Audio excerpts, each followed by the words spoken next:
Hi VC, how's it going? It's been a few weeks since my last video, so I thought I'd do another one.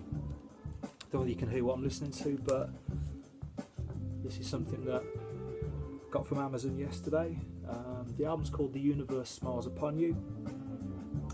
It's on Nighttime Stories Records. I can't pronounce the name of the band, so I'm not even going to try. So hopefully that information, if you like it, you'll be able to find out a little bit about it from the name of the album, The Universe Smiles Upon You. Very good. It's just funky grooves, you know. I think there's a few people that watch my first two videos which would like this sort of stuff, so check it out if you do, but very good.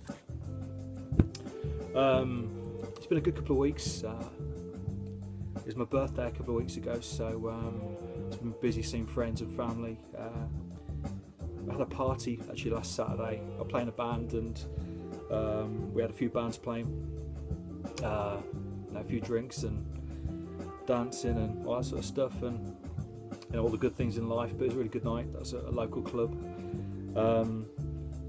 So yeah, but you want to hear about the records, don't you? So this is something that I bought off eBay a couple of weeks ago. I was actually in Denver earlier in the year, and I travelled to Boulder, and I saw this record in a shop there called Absolute Vinyl. Great little shop. I quite fancied this, but I didn't want to pay the price. I think it had $100 on it. There's no way I was paying that for it. I did actually pick up another Fela album when I was there. There you go.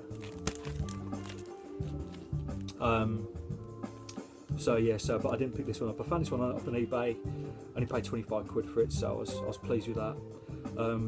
It's a great album. It's 75. Obviously mid 70s Fela. Great sound, funky throughout. I love the horn sound on these records from this sort of period. It's on EMI Nigeria, so a nice original copy, and I think it's pretty good for the money. So I always pick up anything, any original Fela if I come across them. Actually, I like a lot of African stuff, so that's something that I do check out and get a lot of that sort of stuff off eBay, to be perfectly honest. But yeah, very good, very funky. This is the one that I picked up in Boulder when I was there. This is another mid 70s Fela. This is Unknown Soldier. There's a label. But yeah, this is a really good album as well. So if you see anything like that, worth picking up. Actually, I think there's been a lot of reissues coming out over the last couple of weeks, and yeah, good quality, worth picking up as well. So good stuff. Picked up this from Amazon. This is the latest New Order album, Music Complete.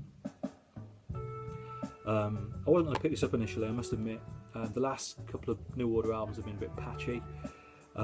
This though is fantastic throughout. A mate of mine burnt me a copy of it, and I played it in the car and just had it going around. Every track's great. I think I've already had a few singles off it, but there are numerous songs that could be a single on this album. It's good because it sounds it sounds current, but it doesn't lose that classic New Order sound. You know, it's still got the big bass line, although Hook is not on it. Still got that sort of early 90s house piano, as well as, you know, the sort of female backing vocals. But you know, just a cracking album. Actually, I'd probably say this is my favourite album of the year so far. You know, so high praise indeed. There's a record fair here in Birmingham a couple of weeks ago. I picked up a few bits and bobs. This is Bunny Wailer, Protest. I think any of the late 70s records from the former Wailers, whether that be Bob Marley, Bunny or Peter Tosh, are always worth picking up. I think this is on the Orange Island label. It's 1977. It's got a nice version of Get Up Stand Up, his version of that, as well as a cracking version of Johnny Too Bad actually, so I'd definitely recommend this. But yeah, it's a good record for it, actually. There's a couple of the bits I picked up. This is Corduroy Out of Here. This is early 90s acid jazz. It's actually on the acid jazz label. I love all this sort of stuff from this period. You know, that heavy Hammond. This actually, some of the vocals on this makes it sound a little bit Steely Dan. But yeah, yeah, I played this quite a bit since picking it up, so it's a couple of weeks ago.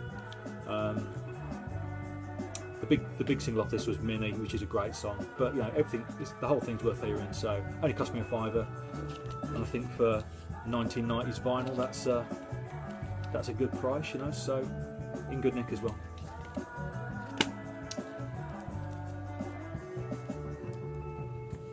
I also got hold of this, which is it's a reissue actually. Terry Callier, Fire and Ice. It's a bit patchy, if I'm honest with you.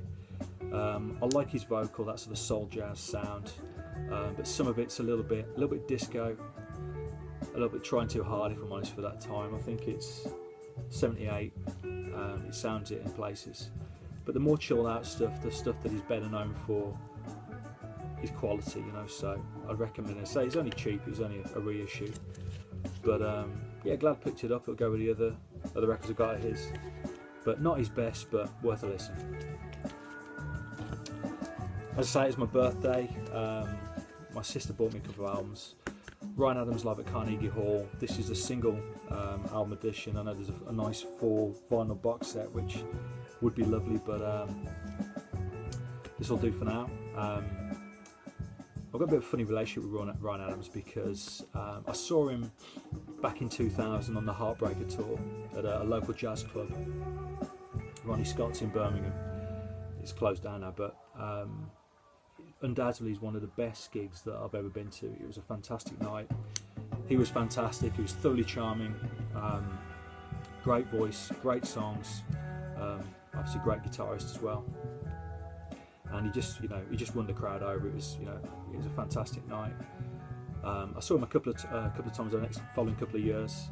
Always good. But then I saw him probably 3 years later on the Rock and Roll album tour. Now the Rock and Roll album is fucking terrible. It's a stinker of an album, and the show was also fucking terrible. It's easily the worst gig I've ever been to. Wasn't helped by the fact that it was in Manchester, which is about 100 miles away from where I live. So I travelled up to the gig, come out of the gig about midnight. I still got to drive home, and it was a shit gig. So, but I saw him earlier in the year on the latest tour. I hadn't seen him since. And all is forgiven. He's very good, but I really like this record. It's an acoustic record, obviously live record. Stuff like Oh My Sweet Carolina, Come Pick Me Up, New York, New York. Great songs, and yeah, worth a listen. This was the other thing that my sister bought me. This is the latest Richard Hawley album. I love Richard Hawley. Great voice. I saw him a couple of weeks ago actually at Birmingham Institute. If you get a chance to see him, I'd recommend it. He's got, I say, great band, but it's just got a lovely, rich voice. A mate of mine calls him Roy Morrissey because he said he sounds a bit like a cross between Roy Orbison and Morrissey, which is probably a fair description. But this is a bit different to his last album. His last album had that sort of psych rock feel, a bit of a heavier sound. This goes back to the more ballady stuff that he's known for. His Cole's Corner album that came out probably 10 years ago now is one of my favourite albums ever. It's a wonderful record.